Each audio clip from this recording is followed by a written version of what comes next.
श्रीमते रामानुजाय नमः। श्रीशैले सदयापात्रं श्रीभक्त्यादिगुणार्णवं यतीन्द्रप्रवणं वन्दे रम्यजामातरं मुनिं रम्यजामातृयोगीन्द्रपादरेखामयं सदा तदा यत्तात्मसत्तादिं रामानुजमुनिं भजे। लक्ष्मीनाथसमारम्भां नाथयामुनमध्यमां अस्मदाचार्यपर्यन्तां वन्दे गुरुपरम्परां यो नित्यमच्युतपदां भुजैर्मरुग्म व्यामोहतस्थितराणि तृणाय मेने अस्मद्गुरोर्भगवतोस्य दयैकसिन्धो रामानुजस्य चरणौ शरणं प्रपद्ये। तो हमारा यहाँ तक द्रव्य निरूपण समाप्त हो गया। 7 पदार्थों में से जो पहला पदार्थ था द्रव्य, वो हमारा समाप्त हो गया। अब दूसरा पदार्थ है गुण। स्पष्ट है? पहला पदार्थ है द्रव्य, द्रव्य हमारा समाप्त हो गया। दूसरा पदार्थ है गुण। अब गुण का विवेचन कर रहे, तो अथ गुण निरूपणम चक्षुर्मात्र ग्राह्यो गुणो रूपम। हमने गुण का क्या लक्षण किया था कि समवायेन नहीं, द्रव्य क्या था, द्रव्य कर्म भिन्नत्वे सति सामान्यवत्वम, जिसमें द्रव्य और कर्म से भिन्न होता हुआ जिसमें सामान्य रहे, जाति रहे, उसे हम क्या कहते, गुण कहते। ये हमारा गुण का लक्षण था। तो सबसे 24 गुण था। उसके बाद फिर रूप रस गंध स्पर्श संख्या परिमाण पृथक्त्व संयोग विभाग परत्व अपरत्व गुरुत्व द्रवत्व स्नेह शब्द बुद्धि सुख दुख इच्छा द्वेष प्रयत्न धर्म अधर्म संस्कार, ये करके 24 गुण थे। तो इसमें जो पहला गुण है वो क्या है, रूप। स्पष्ट है? तो सबसे पहला गुण है रूप। तो अब रूप का यहाँ पे विवेचन कर रहे हैं कि चक्षुर्मात्र ग्राह्यो गुणो रूपम, चक्षुर्मात्र ग्राह्यो गुणो रूपम, यही लिखा है पंक्ति आपके पास मूल में। यहाँ देखिए, चक्षुर्मात्र ग्राह्यो गुणो रूपम। अच्छा, इससे पहले सामान्यतया आप रूप के विषय में क्या कह सकते हैं? कोई बता सकते हैं? कितना जानते हैं रूप के विषय में? रूप क्या है?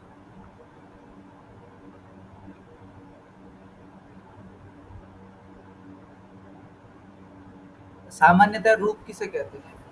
रूप मतलब आकृति। एक आकृति भी होती है, और सामान्य रूप से तो ऐसे मतलब कुछ चीज समझने के लिए जो रूप होता है, ऐसे कुछ होता है सामान्य रूप से, दार्शनिक भाषा से नहीं। एक रूप का अर्थ स्वरूप भी होता है। जी।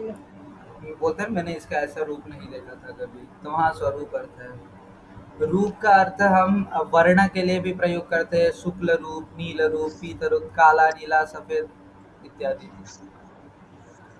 और उसके अलावा कई अर्थों में हम रूप का प्रयोग करते हैं। तो यहाँ पे रूप किसके लिए कहा गया है? तो कहा चक्षुर्मात्र ग्राह्यो गुणो रूपम, जो सिर्फ और सिर्फ चक्षुरिंद्रिय से गृहित होता हो।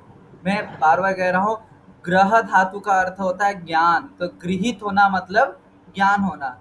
चक्षुर्मात्र अर्थात केवल, मात्र शब्द का अर्थ केवल है, जो केवल चक्षुरिंद्रिय से ज्ञान किया जाए, अर्थात जिसका केवल और केवल चक्षुर इंद्रिय से ज्ञान किया जाए, ऐसा जो गुण, उसे हम क्या कहेंगे?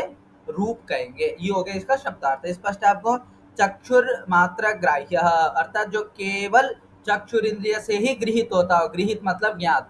स्पष्ट है? बार बार ग्रह का अर्थ वही, ग्रह धातु का ही एक रूप है, कृतांत, गृहित होना। तो चक्षुर मात्र अर्थात केवल और केवल चक्षुर इंद्रिय से जो गृहित होता है, उसे हम क्या कहते हैं? ऐसा गृहित होने वाला जो गुण, ऐसा गुण जो हमें सिर्फ चक्षुर इंद्रिय से गृहित होता हो, उसे हम क्या कहते हैं? रूप कहते हैं। ये चीज समझ में आ गया आपको? चलिए, अब यहाँ पे थोड़ा सा ध्यान देते हैं कि चक्षुर मात्र ग्राह्य गुणों रूपम में मात्र पद का क्या अर्थ है? मात्र का अर्थ सामान्यतः क्या होता है? केवल। तो केवल का मतलब क्या होता है? कि जो सिर्फ और सिर्फ चक्षुर इंद्रिय से गृहित होता हो, अन्य इंद्रिय से गृहित न होता हो, वो चीज हमें मात्र पद बताता है। तो उसका परिष्कार करते हैं, उससे पहले छोटा सा इसका सामान्य लक्षण बना के इसको थोड़ा और बड़ा लक्षण देखते हैं। तो चक्षुर मात्र ग्राह्यत्वे सति गुणत्वम रूपस्य लक्षणम। ठीक है, ये छोटा सा लक्षण हो गया कि चक्षुर्मात्र ग्राह्यत्वे सति गुणत्वम रूपस्य लक्षणम। यहाँ तक स्पष्ट है आपको, जो केवल चक्षुरिंद्रिय मात्र से गृहित होता हुआ जो गुण है वही क्या है, रूप है। ये तो सामान्यतः बताया था। अब मात्र पद का क्या अर्थ बताया था हमें, सिर्फ चक्षुर इंद्रिय से गृहित होता हो, चक्षुर इंद्रिय से भिन्न किसी अन्य इंद्रिय से गृहित न होता हो ऐसा जो गुण, उसे हम क्या कहेंगे, रूप कहेंगे। फिर एक ध्यान से सुनिए, जो सिर्फ चक्षुर इंद्रिय से गृहित होता हो, चक्षु इंद्रिय को छोड़कर अर्थात चक्षुर इंद्रिय से भिन्न किसी दूसरे इंद्रिय से गृहित न होता हो ऐसा जो गुण, उसे हम क्या कहेंगे, रूप कहेंगे। तो इसको और खोलकर लक्षण करेंगे तो चक्षुर्ग्राह्यत्वे सति, चक्षुर्ग्राह्यत्वे करो या चक्षुर इंद्रिय करो, एक ही बात है। चक्षुर आपके सरलता के लिए, चक्षुर इंद्रिय ग्राह्यत्वे सति, चक्षुर भिन्नेन्द्रिय अग्राह्यत्वे सति, ये भी याद रखिएगा। चक्षु भिन्नेन्द्रिय अग्राह्यत्वे ग्राह्यत्वे सति गुणत्वं रूपस्य लक्षणम्। ये पंक्ति का अर्थ लग गया आपको। बस हमने क्या कर दिया कि मात्र पद को थोड़ा खोल दिया। मात्र पद से क्या अर्थ समझ में आ रहा था, अगर हम कहे कि सिर्फ राम जानता है, केवल राम जानता है, इसका मतलब क्या, राम जानता है, राम के इतर कोई दूसरा प्राणी मतलब कोई दूसरा व्यक्ति उस चीज को नहीं जानता है। तो मात्र पद का मात्र पद केवल अर्थ है कि, तो उसी को हम एक लक्षण स्वरूप देते हुए हमने कहा कि चक्षुरिंद्रिय ग्राह्यत्वे सति, चक्षुर भिन्न, अब चक्षुर भिन्नेन्द्रिय और ये वैसे दो जुड़ जाते हैं, लेकिन अब कंफ्यूजन ना हो इसलिए मैंने अलग कर दिया, लेकिन वैसे वहां संधि होगी, ठीक है। तो चक्षुर भिन्नेन्द्रियाग्राह्यत्वे सति गुणत्वम, अर्थात जो चक्षुर इंद्रिय से गृहित होता हो और चक्षु भिन्न किसी दूसरे इंद्रिय से गृहित न होता हो, गृहित मतलब जिसका ज्ञान न होता हो, ऐसा जो गुण, उसे हम क्या कहेंगे, रूप कहेंगे। अगर हम अब ये तो क्या झमेला है कि चक्षु भिन्नेन्द्रिय ऐसा क्यों सब कहना, तो हम एक एक करके अब समझते हैं। तो सबसे पहले हम समझते हैं मात्र पद क्यों देना। आपको लक्षण समझ में आ गया। अब लक्षण में हम देखते हैं अव्याप्ति अतिव्याप्ति दोष है कि नहीं है। और मैंने एक चीज पहले भी बताया था कि लक्षण घटक पदानाम अव्याप्त्यादि दोष निवारण द्वारा दृढ़ सार्थक्य, मैंने एक दिन लिखाया था कि लक्षण में यदि कोई भी हम पद पढ़ते हैं तो उसका कोई ना कोई प्रयोजन होना ही चाहिए। यदि वह पद देने का कोई प्रयोजन नहीं है तो लक्षण में वो हम नहीं घुसाएंगे। जैसे कि शब्द गुणकम आकाशम में मैंने बताया था, जिसको वहाँ गुण पद देने की कोई भी आवश्यकता नहीं है, अतः वो शब्द गुणकम जो है लक्षण नहीं है, वो केवल स्वरूप परिचायक है। इस प्रकार से हमने वहां पे पढ़ा था। उसी प्रकार से अब यहाँ पर भी चक्षुर मात्र ग्राह्य गुण रूपा में चक्षु पद का क्या अर्थ है, ग्राह्य क्यों जरूरत है, गुण क्यों जरूरत है, इसको हम अब यहाँ पे देखते हैं, परीक्षा करते हैं। इसी को हम क्या कहते हैं, परीक्षा। अस्तु, तो सबसे पहले यदि हम मात्र पद हटा दें, क्या हटा दें, मात्र पद हटा दें, तो क्या बन जाएगा, चक्षुर ग्राह्य, क्या बन जाएगा, चक्षुर ग्राह्यत्वम, चक्षुर ग्राह्यत्वे सति गुणत्वम, ठीक है। ये रूप का लक्षण बन जाएगा, चक्षुर ग्राह्यत्वे सति गुणत्वम। और इसको और अगर हम मात्र पद हटा देंगे तो क्या बन जाएगा, इधर चक्षुर इंद्रिय ग्राह्यत्वे सति गुणत्वम, ये अर्थ हो जाएगा। और चक्षुर भिन्नेन्द्रिय अग्राह्यत्वे सति, यह अर्थ नहीं आएगा, ठीक है। यदि मात्र पद नहीं जोड़ेंगे, अर्थात हम केवल अर्थ न करेंगे, चक्षुर ग्राह्यो गुणो रूपम इतना ही लक्षण करेंगे, तो क्या होगा, जो चक्षुर इंद्रिय से गृहित होने वाला गुण है, क्या, चक्षुर इंद्रिय से गृहित होने वाला गुण है, उसे रूप कहेंगे। यदि ऐसा लक्षण करते हैं तो आपत्ति आएगी कहाँ पे, संयोग में। कहाँ पे, ये चीज याद रखिए, कहाँ पे अतिव्याप्ति जरूर याद रखिएगा, संयोगादौ अतिव्याप्ति। कैसे, जैसे कि ये दो हाथ संयुक्त है, आपको कैसे पता चल रहा है, देखने से पता चल रहा है, चक्षुर इंद्रिय से पता चल रहा है कि नहीं है। तो क्या इन दोनों हाथ का संयोग ये भी रूप है, नहीं है, ये तो क्या हो गया, अलक्ष्य हो गया। तो संपूर्ण लक्ष्य में रहता हुआ लक्ष्य से भिन्न अलक्ष्य संयोग आदि गुण में भी चक्षुरिंद्रिय ग्राह्यत्व है। अतः चक्षुर्ग्राह्यत्वे सति गुणत्वम, यह लक्षण में क्या है, अतिव्याप्ति दोष है। स्पष्ट है आपको? जैसे कि संयोग हो गया, संख्या हो गया, आपके सामने 10 आम पड़े हैं, आपके सामने 10 आम है, तो देखने से नहीं पता चलेगा कि 10 आम है, हमें छूना ही तो जरूरी नहीं है, देखने से ही पता चल जाएगा। तो आम्र में जो संख्या है, एकत्व, द्वित्व, त्रित्व, चतुष्ट, पंचत्व, षट्त्व, सप्तत्व, अष्टत्व, जो संख्या है उसमें, वो भी हमारे चक्षुर इंद्रिय से गृहित हो रहा है ना। तो क्या वो रूप है? संख्या भी नहीं है। तो वहां पे क्या हो गए, अतिव्याप्ति हो जाती है। अतः हमें क्या पद देना जरूरी है, मात्र पद। मात्र पद मतलब चक्षुर भिन्नेन्द्रिय अग्राह्यत्वे सति। मात्र पद देने से यही अर्थ निकलेगा ना कि चक्षुर भिन्नेन्द्रिय से अगृहित होता हुआ, चक्षुर भिन्नेन्द्रिय से इतर किसी दूसरे इंद्रिय से गृहित न हो, ऐसा जो गुण। तो बोला कि मात्र पद देने से कैसे वहां पे निवारण होगा? अरे भाई, संख्या जो है केवल देखने से नहीं, त्वग इंद्रिय से भी पता चलता है, छूने से भी हमें पता चल जाता है कि हाँ 10 आम है। मतलब जो दृष्टिबाधित जन है, जो दिव्यांग जन है दृष्टिबाधित, उनको क्या छूने से नहीं पता चल जाएगा कितना आम है? पता चल जाएगा, है कि नहीं है? तो जो संख्या है सिर्फ और सिर्फ चक्षुर इंद्रिय से गृहित नहीं होता, चक्षुर इंद्रिय से भिन्न इंद्रिय त्वग इंद्रिय से भी हम अर्थात छू के भी संख्या का ज्ञान कर सकते हैं। स्पष्ट है आपको? तो वैसे संयोग है, संयोग है, हमें छूने से, मान लो 2 बुक का संयोग है, हम छूने से ही पता चल रहा है कि ये क्या है, 2 बुक का संयोग है, 2 पुस्तकों का संयोग है। स्पष्ट है आपको?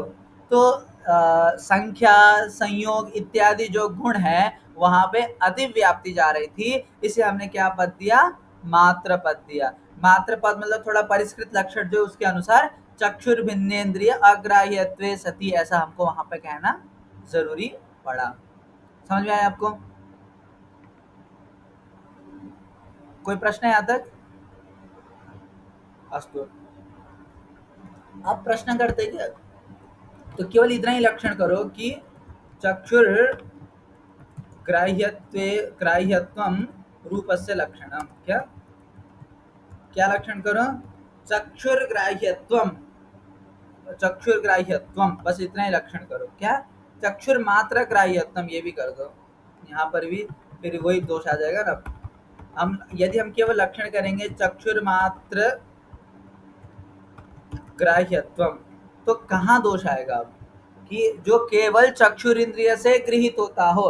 सामान्यतः हमें सोचने में तो यही लग रहा है कि क्या बोलते, सिर्फ और सिर्फ आंख से ही जो ज्ञान होता है वो तो रूप ही है ना। रूप के अतिरिक्त तो कोई दूसरा चीज तो हमें आंख से ज्ञान नहीं होता। ऐसा गुण, सॉरी वहां गुण को हटा दो अभी, ऐसा चीज जो केवल चक्षुर इंद्रिय से ही गृहित होता हो, वो तो रूप ही हो सकता है, कोई दूसरा चीज नहीं हो सकता। जी अजय जी कहे।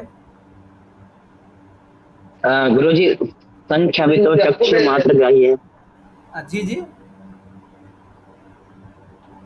संख्या भी तो चक्षु मात्र ग्राह्य है ना?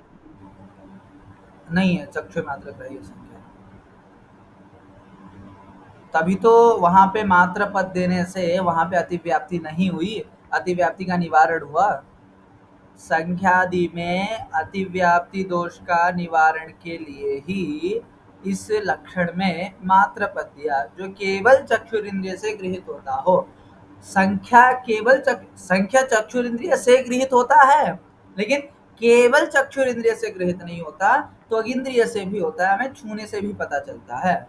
स्पष्ट है आपको? जी गुरुजी। हाँ। तो अब चक्षुर्मात्र, सॉरी महासूत्र हो गया, चक्षुर्मात्र ग्राह्यत्वम रूपस्य लक्षणम यदि करते हैं तो एक दिक्कत है। क्या दिक्कत है? बोला कि रूपत्व जाति और रूपाभाव। क्या?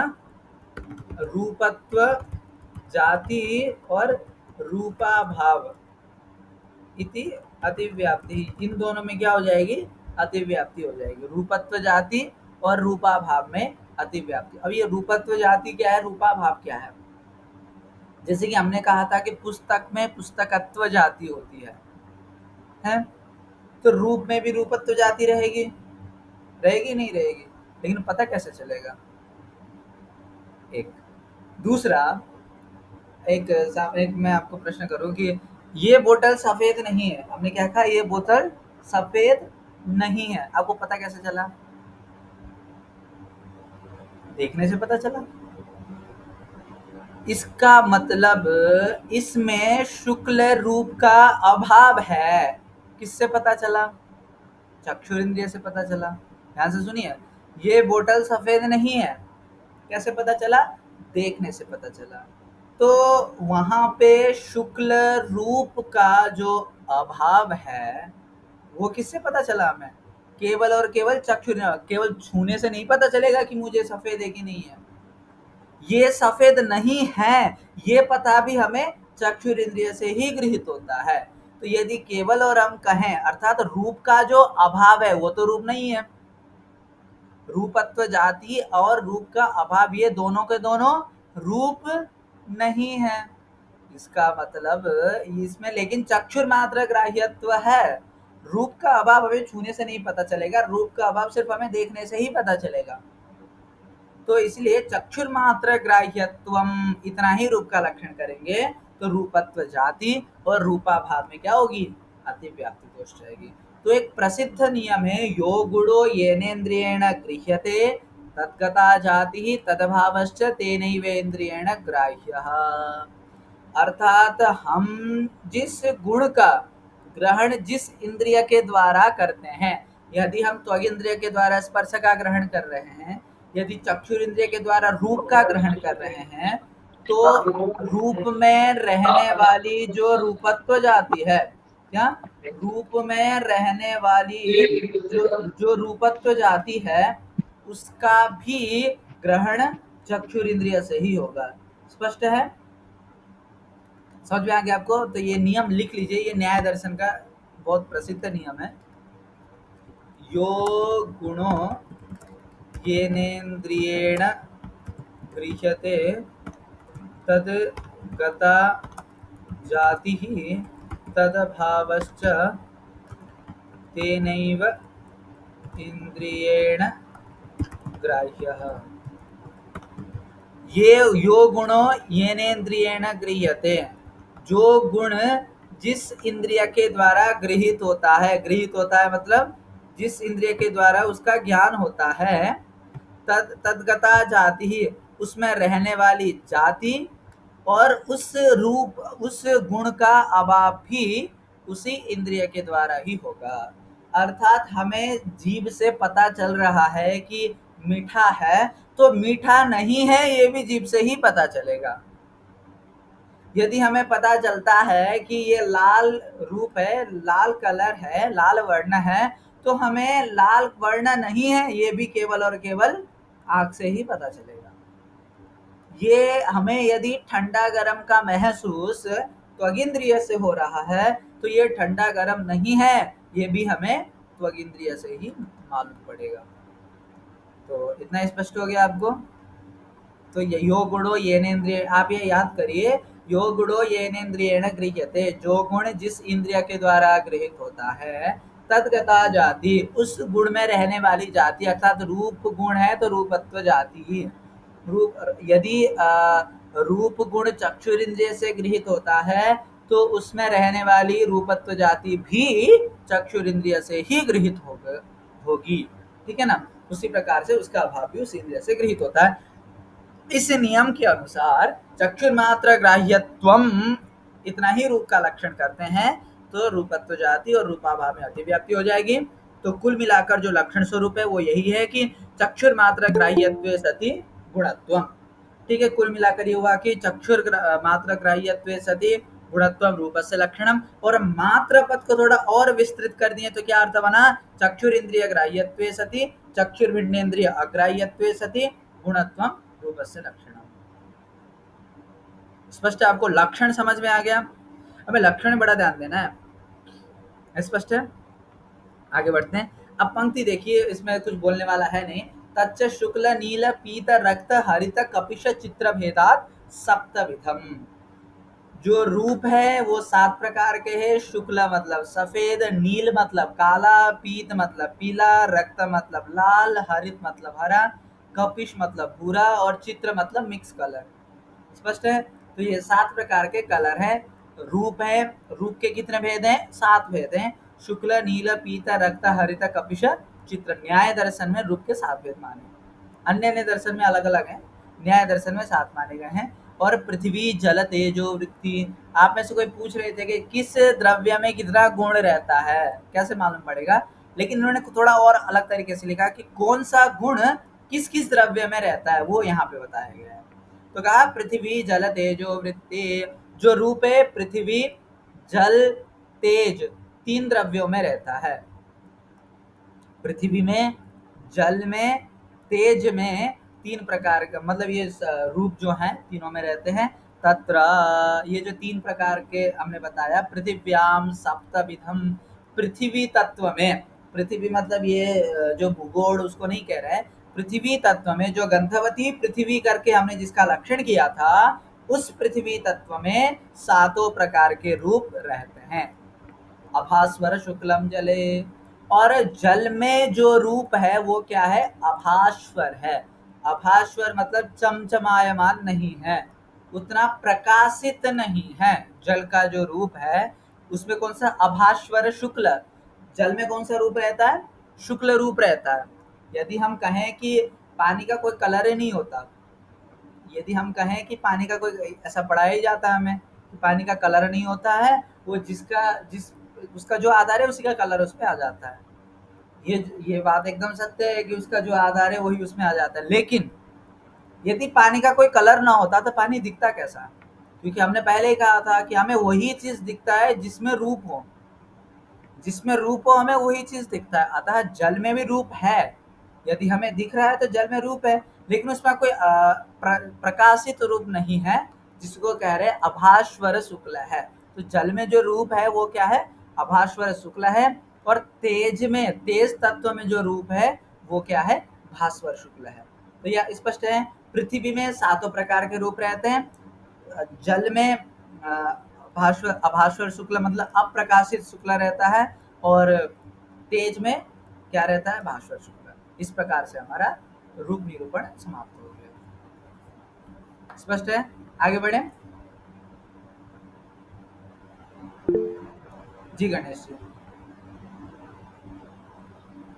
जो तेज में भास्वर शुक्ल कैसे रहता है? तेज में सोना हो गया, चांदी हो गई। सोना कितना चमकता है, डायमंड हो गया, पूरा अंधेरे में उजाला कर दे डायमंड तो। अच्छा, कलर से कोई लेना देना नहीं है, चमक से है। तो अरे प्रभु, भास्वर में आप चमक। चमक भी तो कलर ही, आपको जो चीज दिख रहा है वो कलर ही तो है। आपको चमक भी दिख रहा है, वो भी तो कलर ही है। ऐसा कोई गुण जो आपको दिख रहा है वो सारा का सारा क्या है? रूप ही है। स्पष्ट है आपको? अस्तु।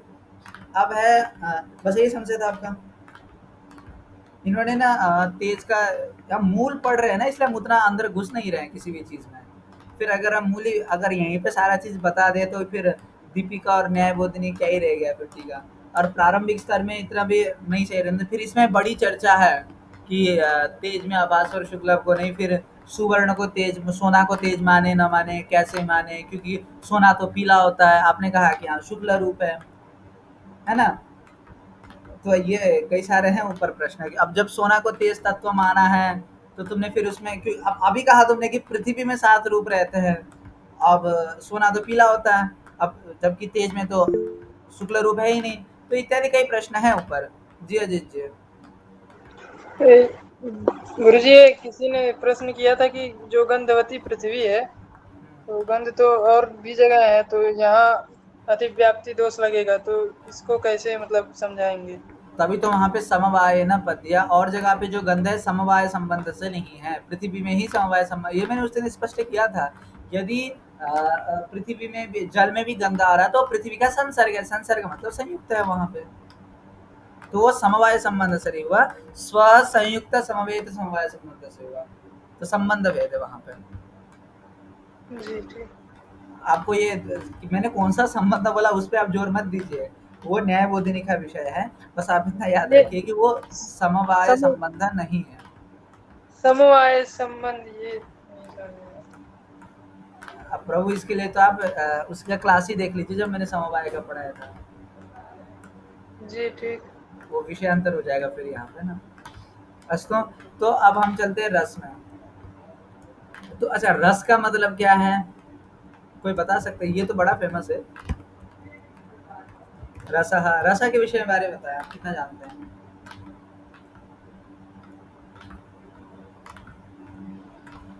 हिंदी जीवा का से पता लगे रस वो। हाँ, वो तो आप ये तो बोलने वाला हूँ आगे में। सामान्यतः रस किसे कहते हैं? हम रस शब्द का प्रयोग कहाँ कहाँ करते हैं?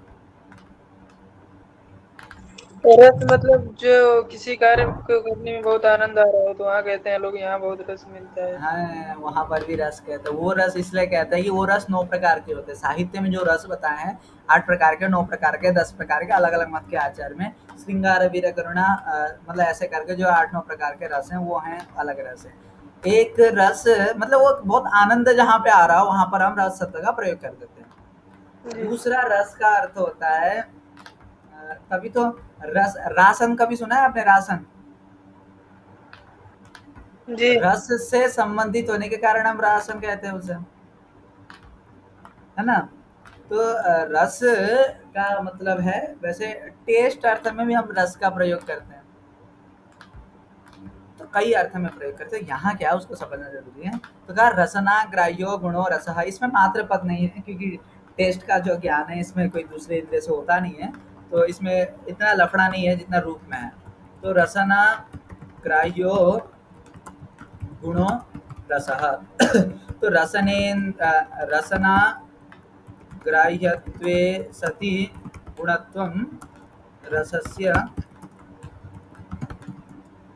स्पष्ट है? रसनाग्राह्यत्वे सति गुणत्वं में इसको समझाने की जरूरत है, आप समझ गए होंगे। अगर चक्षु रूप का लक्षण आप, मैंने इसलिए चक्षु मतलब क्या बोलते हैं रूप का लक्षण इतना विस्तृत पढ़ा है कि आप आगे जल्दी जल्दी समझ जाए। जो रसनेन्द्रिय से गृहित होने वाला गुण है, रसना मतलब रसनेन्द्रिय, रसनेन्द्रिय का लक्षण क्या है, कोई बता सकते हैं?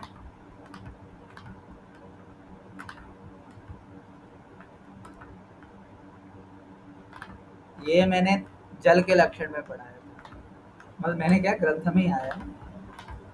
इसका मतलब आप लक्षण लिख नहीं रहे पीछे का, आप रिवीजन नहीं कर रहे हैं। न्याय में आप प्रतिदिन रिवीजन करना बड़ा आवश्यक है, इसको आप करिए क्योंकि बिना लक्षण का काम नहीं चलेगा। हमने रसनेन्द्रिय का लक्षण किया था, रसग्राहकत्वे सति इंद्रियत्वम रसनेन्द्रियस्य लक्षणम, ये किए थे हमने, स्पष्ट है? तो रसना वही रसना रसनेन्द्रिय एक ही बात है। तो रसनाग्राह्यत्वे सति गुणत्वम, रसनेन्द्रिय से गृहित होता हुआ जो गुण है, रसनेन्द्रिय से गृहित होने वाला जो गुण है उसे आप क्या कहेंगे? रस कहेंगे। इतना स्पष्ट है, इसमें कोई आपत्ति नहीं। रसनेन्द्रिय से हमें सिर्फ रस का ही ज्ञान होता है, ठीक है। अब यहाँ पे गुण पद क्यों दिया? तो यहाँ पर ही वही उत्तर है कि रसत्व जाति, क्या रसत्व जाति और रसाभाव इति अतिव्याप्ति ही अतः गुणपदम, ठीक है। रसत्व जाति और रसाभाव में भी क्या हो रही थी? अतिव्याप्ति हो रही थी, अतः हमें क्या पद देना जरूरी है? गुणपद देना जरूरी है। अब गुणपद देने, जिस प्रकार से मैंने कहा ना कि नमक मीठा नहीं है, कैसे पता चला हमें? रसनेन्द्रिय से ही पता चला ना। जिस चीज से हमें मीठा का ज्ञान होता है उसी चीज से ही, उसी इंद्रिय से मीठा नहीं है ये भी उसी इंद्रिय से पता चलेगा। देखने से नहीं पता चलेगा कि मीठा है कि नहीं है। क्यों? क्योंकि वो उसका डिपार्टमेंट अलग है, वो रसनेन्द्रिय का डिपार्टमेंट है भाई, टेस्ट से रिलेटिव। टेस्ट है नहीं है वो जाने। कहने का मतलब है कि एक कोई फिलोसॉफी का स्टूडेंट है, उसको फिलोसॉफी आता नहीं आता, वो सिर्फ जो फिलोसॉफी जानता है वो बताएगा ना, और जिसको फिलोसॉफी कुछ पता ही नहीं है वहाँ कहाँ आके बताएगा कि। एक उदाहरण के लिए, जिसको न्याय दर्शन आता है तैयार है, वही तो किसी सामने वाले व्यक्ति का मूल्यांकन कर पाएगा कि इसको कितना आता है कितना नहीं आता है। जिस व्यक्ति को स्वयं ज्ञान नहीं है कि न्याय दर्शन क्या है, तो सामने वाले का मूल्यांकन कर ही नहीं सकता।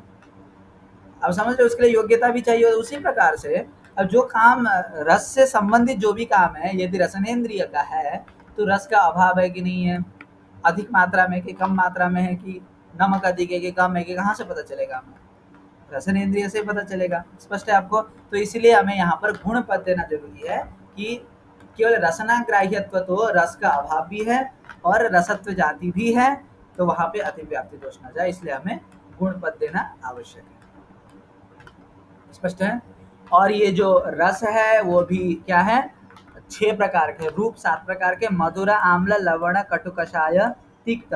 मधुर मतलब मीठा, आम्ल मतलब खट्टा, आम्ल मतलब खट्टा, लवण मतलब नमकीन, कटु मतलब तीखा, कषाय मतलब कड़वा और तिक्त मतलब तीखा। ये एक मिनट, तिक्त मतलब, कटु मतलब तो कड़वा तीखा होता है, तिक्त मतलब कषाय उसे कहते हैं, क्या बोलते हैं उसका, मुझे हिंदी में नाम याद नहीं आ रहा है। एक कषाय पान करते हैं, आपको पता है जब बुखार आता है तो हम एक कषाय पीते हैं, जहाँ तक घर में माताएं बनाती है, उसका बड़ा विचित्र, वो खट्टा खट्टा टाइप भी होता है और कड़वा कड़वा जैसा भी होता है। मुझे नहीं पता हिंदी में क्या बोलते हैं उसको, संस्कृत में कषाय ही कहते हैं, पर तिक्त का मतलब जहाँ तक है खट्टा है। स्पष्ट है आपको ये चीज? किस प्रकार से शायद कषाय शायद जल को भी कहते हैं, हैं? कषाय। कषाय एक प्रकार का, मैं कहता ना, एक ड्रिंक है, ड्रिंक मतलब जब बुखार आता है तो पीते हैं उसे, मुझे याद है घर में माताएं बनाती हैं। एक नींबू का विशेष, मसाला चाय को काशाय स्वाद कहते हैं। हाँ साउथ में पीते हैं ना आचार्य जी? जी, नींबू का जो मसाला वाला चाय होता है उसको भी हाँ शायद काशाय ही कहते हैं। हाँ, काढ़ा टाइप का होता है, माता जी देती थी मुझे, मुझे याद है। तो उसको कषाय नाम है उसका, शायद तमिल में कसाई ही बोलते हैं। अस्तु, तो इस प्रकार का 6 प्रकार का वो है, क्या बोलते हैं, रस है, जिसको हम रस ही कहेंगे। और टेस्ट और रस में देखते हैं, तो स्पष्ट है आपको ये चीज का। अब ये जो 6 चीजें केवल और केवल रसनेन्द्रिय से ही गृहित होता है।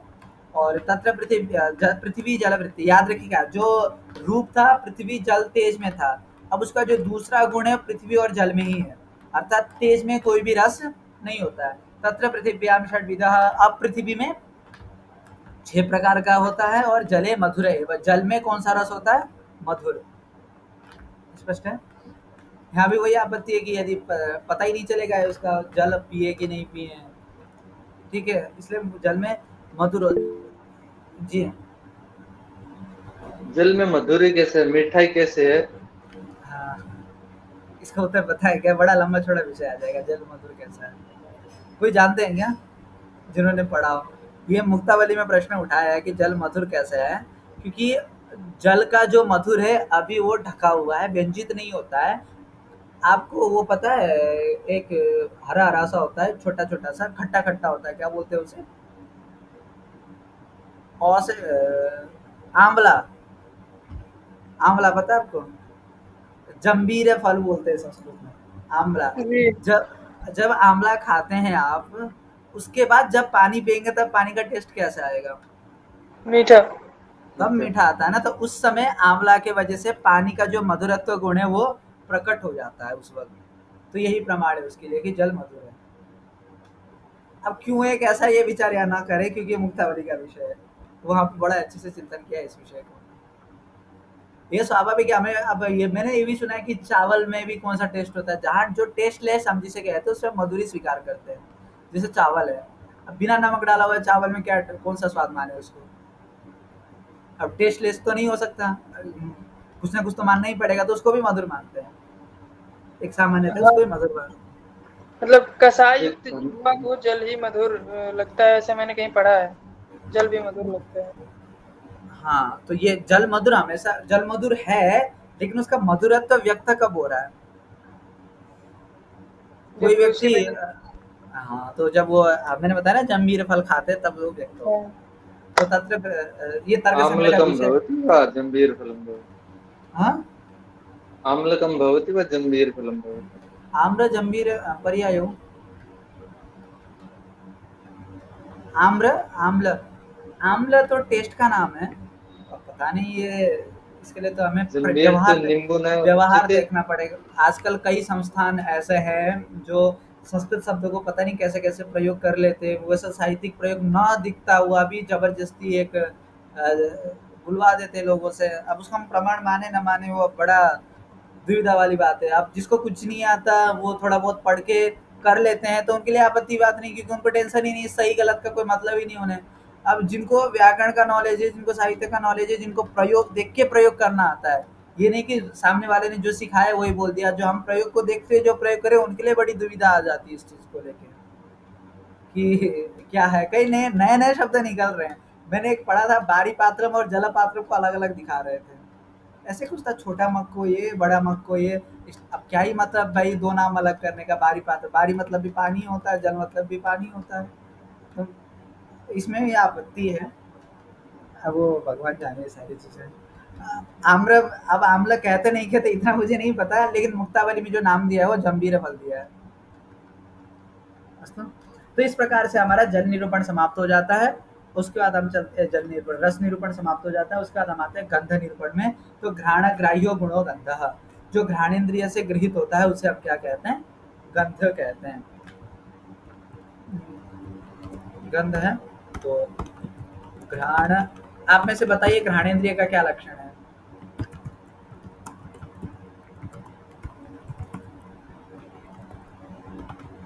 बता सकते हैं?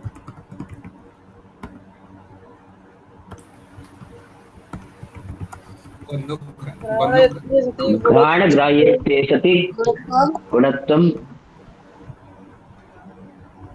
ये तो गंध का लक्षण हो गया।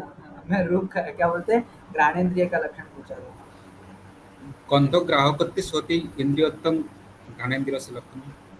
जी धन्यवाद, बहुत अच्छा। गंध ग्राहकत्वे सति इंद्रियत्वम घ्राणेन्द्रिय से लक्षण। लक्षण हमें मुंह पे बैठना है। हम बोलते ना 2 × 2 कितना है, 6 × 6 कितना है, जैसे हमें टेबल दिमाग में रहते हैं, तुरंत तुरंत तुरंत तुरंत मुंह पे से हमें टेबल निकलता है, वैसे लक्षण दर्शन शास्त्र में लक्षण बड़ा आवश्यक होता है। क्योंकि जब तक लक्षण याद नहीं होगा ना, उसका हमें कैसे प्रयोग करना है, क्या स्वरूप है इत्यादि ज्ञान नहीं रहता, इसलिए हमें लक्षण का बड़ा जरूरी है। लक्षण याद करिए। अगर आप इजाजत दें तो हम होमवर्क भी दें आपको कि आप इतना इतना करें, हम पूछ भी सकते हैं आपको एक ऐसा शुरू का 10-5 मिनट या एक्स्ट्रा टाइम बचा के, लेकिन करना पड़ेगा आपको, लक्षण बिना तो काम नहीं चलेगा। हो सकता है विषय वस्तु आप अभी ना समझे, बाद में भी समझे, लक्षण जरूर याद जरूर करिएगा, समझ में आए ना आए वो बात वाली बात है। तो मैंने पहले दिन ही कहा था, आवृत्ति सर्वशास्त्राणाम बोधादपि करियसि। भले आपको आज लक्षण याद है, समझ में नहीं आ रहा है, कालांतर में धीरे धीरे समझ में आ जाएगा, लेकिन याद ही नहीं है तो कहाँ से समझ में आएगा? स्पष्ट है? तो घ्राण ग्राह्यत्वे सति गुणत्वम, घ्राणेन्द्रिय से गृहित होने वाला जो गुण है वो क्या है? गंध है। इसमें वही, यदि हम गुण पद न दें तो क्या दोष आएगा आप बताएं? हम केवल घ्राण ग्राह्यत्वम इतना ही लक्षण करें और गुण पद न दें तो क्या दोष आएगा? यदि आपने रूप का लक्षण समझा है, रस का लक्षण समझा है, तो सेम गंध का लक्षण में भी करिए। तो गुण गाना भाव में अतिरिक्त होगा। हाँ, गंधत्व जाति और गंधा भाव दोनों में। हमें मान लो हमें कुछ स्मेल पता चल रहा है, मतलब परफ्यूम है, परफ्यूम मतलब दुर्गंधायित नहीं है, परफ्यूम दुर्गंधायित नहीं है, मतलब जो इत्र इत्यादि दुर्गंधायित नहीं है, कैसे पता चला? देखने से तो नहीं पता चला, हमें घ्राणेन्द्रिय से ही पता चला, है ना? तो उसका जो अभाव है वो भी हमें किससे पता चलता है? घ्राणेन्द्रिय से ही पता चलता है। इसलिए गंधत्व जाति और गंधा भाव में अतिव्याप्ति निवारण के लिए हमें गुण पद की आवश्यकता है लक्षण में। स्पष्ट है? अच्छा, अभी तक मैंने बताया रही, मैं पूछ रहा हूँ आपसे, तो हम केवल गुणत्वम गंधस्य लक्षणम, अब लक्षण क्या करें? गुणत्वम गंधस्य लक्षणम, क्या दोष आएगा? रूपादिश में अतिव्याप्ति हो जाएगी जी, कि रूप भी गुण है, रस भी गुण है, 24 गुण है, 24 गुण, जो गुण है वही रूप है, जो गुण है वही गंध है, ऐसे लक्षण करेंगे तो स्पष्ट है। इसलिए मैंने बताया नहीं, बड़ा सामान्य था ये चीज। अस्तु, तो सद्विविधः, वो जो गंध है दो प्रकार का है, सुरभि और असुरभि। ठीक है? सुरभि मतलब खुशबू, असुरभि मतलब उसके विपरीत वाला। पृथ्वी मात्र वृत्ति, अब कह रहे गंध जो है केवल और केवल पृथ्वी में ही रहता है। स्पष्ट है? रूप पृथ्वी जल तेज में, रस पृथ्वी जल में, और गंध पृथ्वी में।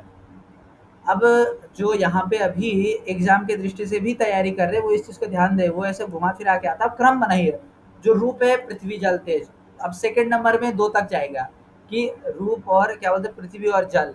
जो तीसरा है गंध, वो सिर्फ और सिर्फ पृथ्वी में, रूप और रस गंध स्पर्श, स्पर्श चारों में रहेगा। फिर 3 2 1 4 ये क्रम याद रखेंगे, दिमाग में बढ़ जाएगा। अब जो चौथा है स्पर्श, त्वगिंद्रिय मात्र ग्राह्यो गुण स्पर्श। अब यहाँ पर भी मात्रा आया, यहाँ पर भी मात्रा आया, तो जो जो हमने रूप के लक्षण में कहा था, जो जो वहां पे अतिव्याप्ति दिखा रहे थे, वो अतिव्याप्ति यहाँ पर भी आएगी।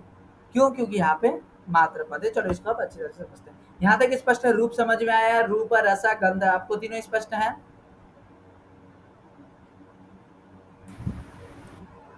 जी गुरु जी। ज्योतिप जी, अदित जी, और कौन है? ऐसा तो नहीं ना माइक बंद करके सब आप इधर उधर हो गए हो? नहीं। अस्तु, करते फिर। अब 5वां है स्पर्श। तो स्पर्श का लक्षण क्या किया? त्वगिंद्रिय, यही है, त्वगिंद्रिय मात्र ग्राह्यो गुणः स्पर्शः, यही मूल में लक्षण है। त्वगिंद्रिय मात्र ग्राह्यो गुणः स्पर्शः। तो इसका सामान्यतया हम थोड़ा लक्षण स्वरूप देंगे, तो त्वगिंद्रिय मात्र ग्राह्यत्वं, ग्राह्यत्वे सति गुणत्वं स्पर्शस्य लक्षणम, ये होगा। अब जिस प्रकार हमने कहा था कि मात्र पद देने से त्वगिंद्रिय मात्र ग्राह्य, मतलब जो सिर्फ त्वगिंद्रिय से गृहित होता हो, त्वगिंद्रिय भिन्न किसी दूसरे इंद्रिय से गृहित न होता हो, ऐसा जो गुण, वो क्या है? स्पर्श है। स्पष्ट है आपको? अब यहाँ पे मात्र, अब यहाँ मात्र पद क्यों दिया? तो कहा संयोगादो अतिव्याप्ति वारणाय। यहाँ भी वही उत्तर है। हमें छूने से भी तो पता चलता है कितना है, छूने से भी तो पता चलता है कौन कितना लंबा है कितना चौड़ा है, छूने से भी पता चलता है ना। देखने से भी पता चलता है कितना लंबा है कितना सेंटीमीटर का है, छूने से भी पता चलता है कितना सेंटीमीटर का है। तो परिमाण हो गया, संख्या हो गया, और संयोग हो गया, विभाग हो गया, इन सारे गुण में क्या है? अतिव्याप्ति जा रही। तो इसको हम एक शब्द में कहें तो क्या होगा? यदि केवल त्वगिंद्रिय ग्राह्यत्वे सति गुणत्वम, यदि ऐसा लक्षण करते हैं तो कहाँ पे अतिव्याप्ति जाएगी? संयोगादो। कहाँ? संयोगादो अतिव्याप्ति। स्पष्ट है? संयोग आदि में यहाँ पे अतिव्याप्ति जाएगी। कोई प्रश्न है यहाँ तक आपको? किसी मन में संशय है कि कैसे संयोग आदि में अतिव्याप्ति जाएगी? संशय है तो पूछिए। जी। मतलब संशय है कि स्पष्ट है? संशय है, एक बार बता दीजिए तो हमको। कहिए, पूछिए। एक बार फिर से समझा दीजिए, हम थोड़े लक्षण लिख रहे थे, सुने नहीं क्या। त्वगिंद्रिय मात्र, आपने रूप का लक्षण समझा तो सेम वही है। रूप में क्या था? जो चक्षुर इंद्रिय मात्र से गृहित होने वाला जो गुण है वो रूप है। तो जो सिर्फ त्वगिंद्रिय मात्र से गृहित होने वाला जो गुण है वो क्या है? रस है। क्या बोलते हैं? स्पर्श है। स्पष्ट है? तो मात्र पद देने से क्या अर्थ निकलता है? जो केवल और केवल त्वगिंद्रिय से गृहित होता हो, त्वग भिन्न किसी दूसरे इंद्रिय से गृहित न होता हो, ऐसा जो गुण, उसे हम क्या कहेंगे? स्पर्श कहेंगे। ठीक है? तो यहाँ पर मात्र पद देने से जो थोड़ा सा लंबा लक्षण बन गया था उधर कि क्या था? चक्षुर इंद्रिय ग्राह्यत्वे सति चक्षुर भिन्नेन्द्रिय अग्राह्यत्वे सति गुणत्वम रूपस्य लक्षणम। तो यहाँ पर भी वही होगा, त्वगिंद्रिय ग्राह्यत्वे सति त्वग भिन्नेन्द्रिय अग्राह्यत्वे सति गुणत्वम स्पर्शस्य लक्षणम। जी। तो यहाँ पर भी यदि मात्र पद ना देते संयोगादि में अतिव्याप्ति जाएगी। यदि गुण पद ना दें, गुण पद ना दे तो कहाँ अतिव्याप्ति जाएगी? अब बताएं।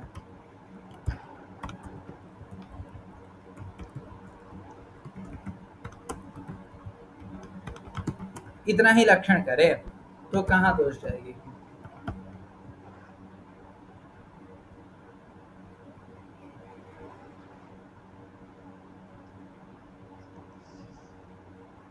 ज्योतिप जी, गणेश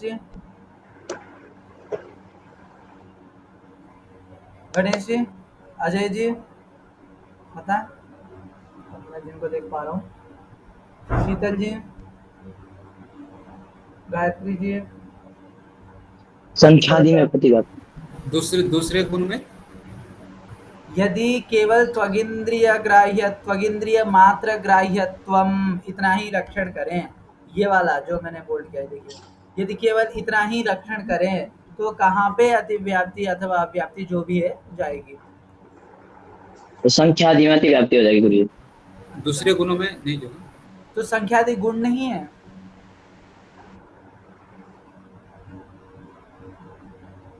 आप याद करिए, गुण तो है पर आपने गुण पद नहीं दिया है ना, त्वगिंद्रिय मात्र ग्राह्य दिया है।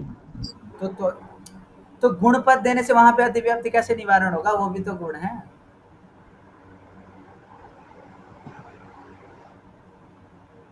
आप याद करिए, मैंने रूप के लक्षण में भी गुण का प्रयोजन बताया था, रस के लक्षण में भी बताया था, गंध के लक्षण में भी इसके जाति और इसके अभाव में जी। यहाँ पे गंध स्पर्शत्व जाति और स्पर्शाभाव। मैंने पानी को छू के पता किया कि ठंडा है, गर्म नहीं है। तो गर्म नहीं है कहाँ से पता चला हमें? देखने से थोड़ी पता चलेगा गर्म नहीं है। अब ये ना कहिएगा कि उबलता हुआ मैंने आग को देखा तो मुझे पता चला, वो आपको पता नहीं चला, आपने अनुमान लगाया। ठीक है, हम पता चलता है ना पानी कितना गर्म है, उबल रहा है, तो देखने से पता चल रहा है। ये मत बोलेगा कि हमें स्पर्श का ज्ञान हुआ है, वो स्पर्श का ज्ञान नहीं हुआ है, आपको अनुभव पहले हो चुका है। जब जब भी ऐसा बुलबुला उठा हुआ पानी होता है तो वो हमने छुआ कई बार, तो व्याप्ति का ज्ञान हो गया हमें, तो हमें अनुमान किया है, वो प्रत्यक्ष नहीं है। प्रत्यक्ष स्पर्श का प्रत्यक्ष केवल और केवल त्वक इंद्रिय से ही होता है। कभी कभार होता नहीं है कि मट्ठा का, अब फिर बात वही आता है, ये मेरा भी बड़ा प्रश्न था, अब उत्तर मिल गया। हम देखते मट्ठा को ना सूंघ के पता चल जाता है कितना खट्टा है। हुआ है कभी आपको अनुभव ये चीज?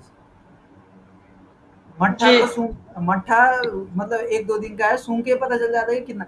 तो वो सूंघने से आपको गंध का ज्ञान नहीं, मतलब गंध से आपको उसका रस का ज्ञान नहीं हुआ है, आपको अनुमान लगा है। जब जब भी ऐसा गंध आता है तब तब ऐसा इसका रस होता है, हम अनुमान लगाते हैं ऐसे जगह पे। स्पष्ट है ना ये चीज? हमें उस उंगली से नहीं हुआ है, वो अनुमान किया हमने। अस्तु, तो इस प्रकार से स्पर्श का लक्षण है जो त्वगिंद्रिय मात्र से गृहीत होता है। तो यहाँ पर भी संयोगादि में अतिव्याप्ति जाति, इसलिए मात्र पद देना जरूरी है, और स्पर्शत्व जाति और स्पर्शाभाव में अतिव्याप्ति निवारण के लिए गुण पद की आवश्यकता है। तो आपको लक्षण स्पष्ट है। अब ये जो स्पर्श है 3 प्रकार के है, शीत है, उष्ण है और अनुष्णाशीत है। शीत मतलब ठंडा, उष्ण मतलब गर्म, अनुष्णाशीत मतलब न ठंडा न गर्म, नॉर्मल। ठीक है, पृथ्वी तेजो वायु वृत्ति। अब ये जो स्पर्श है 10 में रहता है। पृथ्वी अप मतलब क्या है बताएं? जल। हाँ, पृथ्वी, जल, तेज, वायु, ये चारों में क्या रहता है? स्पर्श, सॉरी, इन चारों में स्पर्श रहता है। स्पष्ट है आपको? आप कहते हैं कि किस में कैसा रहता है? अब तो आपको पता चल चुका होगा कि किस में कौन सा स्पर्श रहता है। तेज में कौन सा स्पर्श रहता है? उष्ण। जल में शीत स्पर्श। और बचा हुआ है वो अनुष्णाशीत। ठीक है, यही तो हमने लक्षण किया था, शीत स्पर्शवत्वम जलस्य लक्षणम किया था ना। तो ये जल की विशेषता को दिखाते हुए हमने वहां शीत स्पर्श बताया था। स्पष्ट है? तो सच त्रिविधः शीतोष्ण अनुष्णाशीत भेदात् पृथिव्यप्तेजो वायुवृत्ति तत्र शीतो जले उष्णस्तेजसि अनुष्णाशीतः पृथ्वी वायवोः। तत्र शीतो जले अर्थात जल में शीत स्पर्श रहता है, उष्णस्तेजसि और तेज में उष्ण स्पर्श रहता है, अनुष्णाशीतः नॉर्मल पृथ्वी वायवोः, पृथ्वी और वायु का जो स्पर्श है न ठंडा है न गर्म है। इस प्रकार से हमारा स्पर्श नामक गुण भी समाप्त हो जाता है। अब आगे द्रव्य गुण क्या है? रूप रस गंध स्पर्श संख्या। जी गणेश जी गए। अजीत जी आप वो हटा एक बार हैंड राइज जी। तो शैत्य काल में तो वायु ठंडी लगती है ना? बात वही प्रश्न आया ना आपका कि पानी भी गर्म होता है वाली बात हो गई वो भी। सत्य काल में उस समय जल का संसर्ग आदि क्या हमारा, यही और क्या। आपको ये नहीं देखना है कि यहाँ क्या हो रहा है, आपको ये देखना है यदि कहीं पे गंध आ रहा है तो वहां पृथ्वी है, यदि कहीं पे शीत स्पर्श है तो जल है, यदि कहीं पे उष्ण स्पर्श है तो तेज है। आपको ये चीज देखना है। अगर अगर आप इस दृष्टि से देखेंगे तो आपका सारा का सारा भ्रम दूर हो जाएगा। यदि आप ये देखेंगे कि पृथ्वी में ठंडा है तो आप नहीं कर पाएंगे, आपका दृष्टि बदलना पड़ेगा इस वक्त। क्योंकि आप, इसलिए मैंने कहा लक्षण को ध्यान में रखिए। जल का लक्षण क्या है? शीत स्पर्श, मतलब शीत स्पर्श बतम शीत स्पर्शवत जलम था ना, तो जिसमें शीत स्पर्श हो इसका मतलब पृथ्वी ठंडा है। पृथ्वी मतलब भूगोल नहीं, पृथ्वी तत्व जो ठंडी में ये मार्बल बड़ा ठंडा, अभी ठंडा है तो गर्मी में तो ठंडी में तो और ही ठंडा होता है। अब वो ठंडा जो है मार्बल में वो जल का संसर्ग से है। स्पष्ट है? अस्तु। तो रूपादि चतुष्टयम पृथिव्याम पाकजम नित्यम अनित्यं च अन्यत्र पाकजम नित्यम अनित्यं च नित्यगतम नित्यम अनित्यगतम अनित्यम। पाकज समझाने में टाइम तो लगेगा। पाकज को हम कल करते हैं कि अभी करें? कोई डाउट है? डाउट नहीं तो 5 मिनट में खत्म कर दूंगा। डाउट है तो बताएं। नहीं है, चलो आज फिर पाकज करते हैं।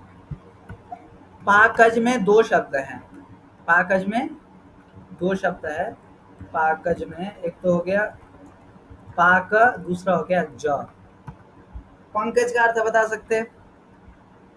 कहीं पर भी ज आता है तो पंका इसका जायते, कमल। हाँ, कमल। पंके जायते मैंने पंकजः शब्दार्थ पंक उसको पंके कमल, अजायत।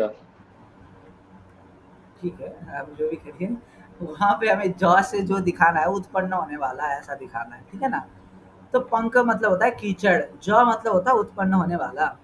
तनुज क्यों बोलते हैं? तनु मतलब शरीर, ज मतलब उत्पन्न होने वाला, इसलिए तनुज मतलब पुत्र है कि नहीं है। तो ज का मतलब होता है उत्पन्न होने वाला।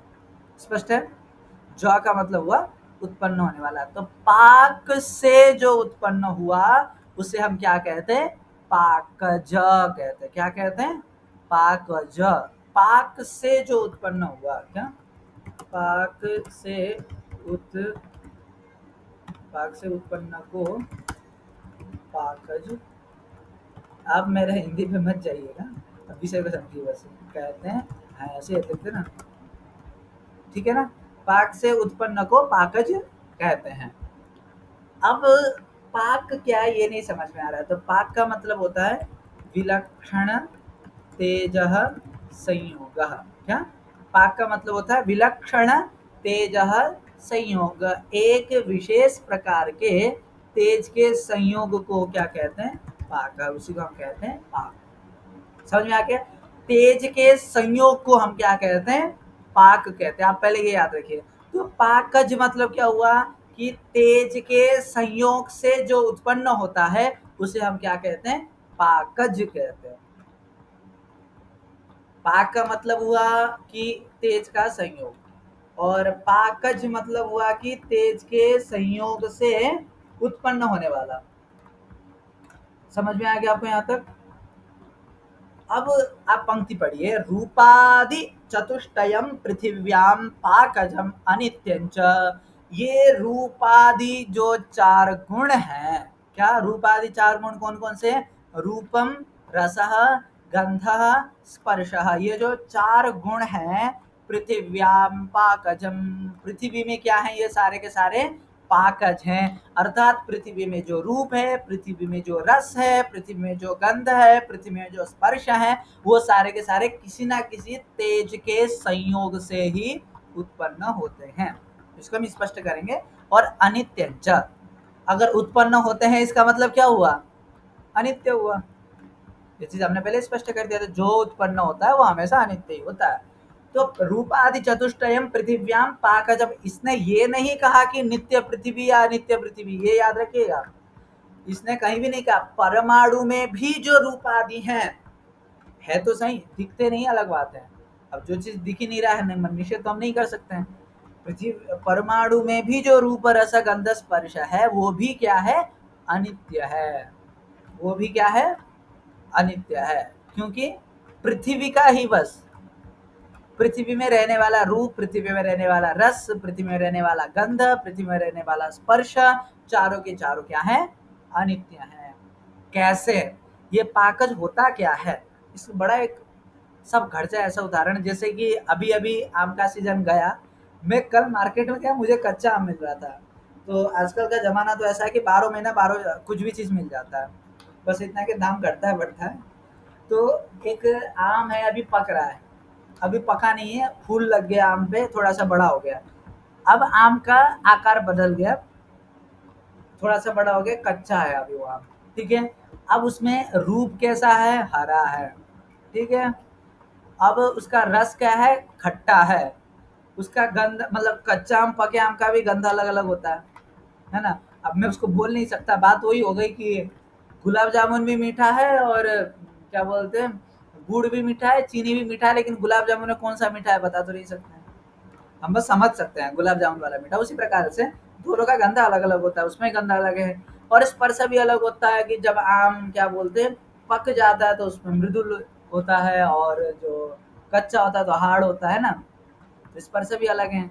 अब जब सूर्य का किरण उसमें पड़ता है, जब वहां पे तेज का संयोग होता है, चाहे वो भूसा में रखे हो, भूसा में भी वहां पे तेज क्रिएट होता है। अब किसी भी जिस कंडीशन में भी आम पकता है, आम क्या, पृथ्वी में कोई भी चीज का रूपांतरण हो रहा है, रूप रस गंध स्पर्श का रूपांतर, रसांतर, गंधांतर और स्पर्शांतर, चारों में से कुछ भी चीज हो रहा है तो पाकज ही है, किसी ना किसी तेज के संयोग से ही उत्पन्न होता है। ये पाकज सिद्धांत है, समझिए।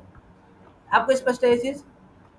अगर वही आम में क्या बोलते हैं सूर्य का किरण पड़ा, विलक्षण तेज का संयोग हुआ, इसलिए तो वो उसका रूप बदल गया, पहले हरा था गीला हो गया।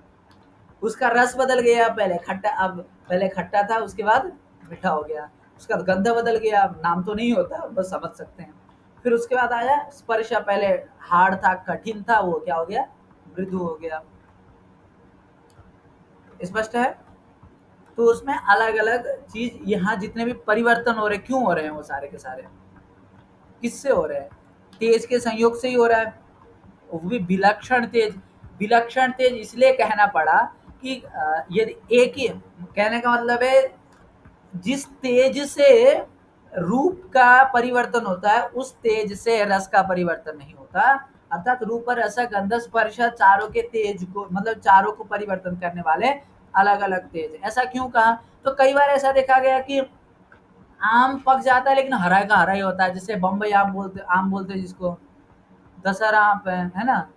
ये जो कई सारे आम है जो हरा का हरा ही रहता है पकने के बाद भी, वहाँ रूप में कोई परिवर्तन नहीं आता।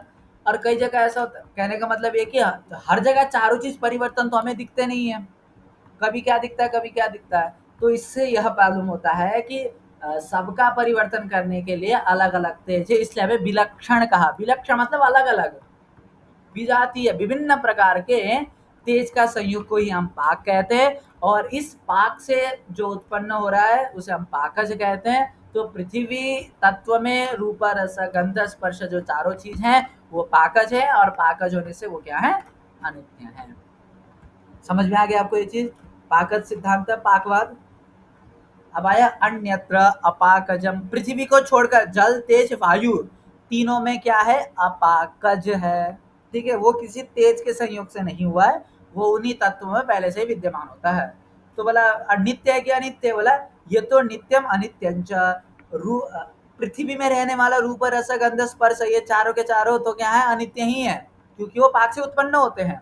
लेकिन रस, पृथ्वी क्या है दूसरा, जल, तेज, वायु, ये तीनों में जो रहते हैं वो नित्य भी है अनित्य। बोला कैसे? नित्य गतम नित्यम, जो नित्य जल में है वो नित्य है, तो जो अनित्य जल में जो गुण है वो अनित्य है।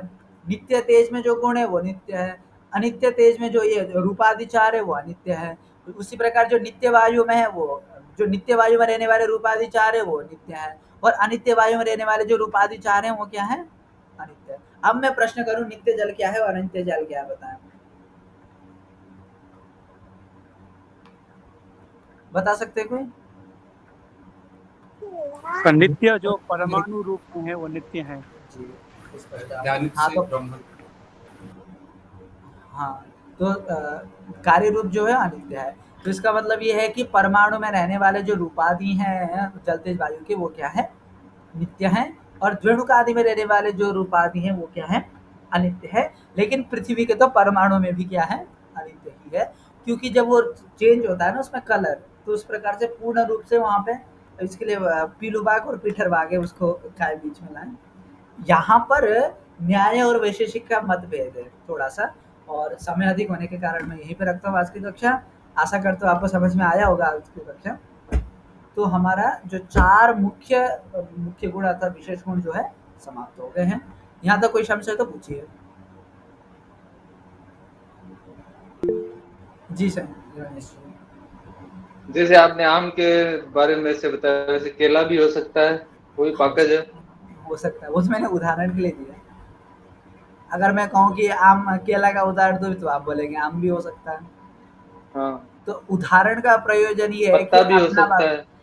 हाँ, उदाहरण का कोई भी व्यक्ति उदाहरण दे रहा है, उसका मतलब यही होता है कि अपने बात को समझाना चाह रहा है, वो बस उसको सरलता से समझा, इसलिए हम उदाहरण देते हैं, बस यही फर्क है। उदाहरण मतलब केवल उतने ही जगह पे हो रहा है ऐसा अर्थ नहीं है। अस्तु, तो नमस्ते गुरुजी, मैं यही बोल रहा था कि वो जो पिछले क्लास का रिकॉर्डिंग नहीं है ना, तो थोड़ा वॉइस नोट काल देख आत्मा का थोड़ा ग्रुप हाँ, में मैं है। भेज देता हूँ। मैं क्षमा चाहता हूँ उसके लिए कि पता नहीं आधा तो थोड़ा सा मतलब मुझे शुरू का 10 मिनट रिकॉर्डिंग हुआ है, उसके बाद रिकॉर्डिंग नहीं हुआ। मैं भेज धन्यवाद। दूंगा। हाँ, और कोई संशय? तो यही समापन करें। जी गुरु जी। हाँ, मंगला शासन पड़े मदाचार्य पुरोगमे ही सर्वैश्च पूर्वैराचार्य सत्कृतायास्तु मंगलम। श्री सत्कृतायास्तु मंगलम। कल मिलते हैं।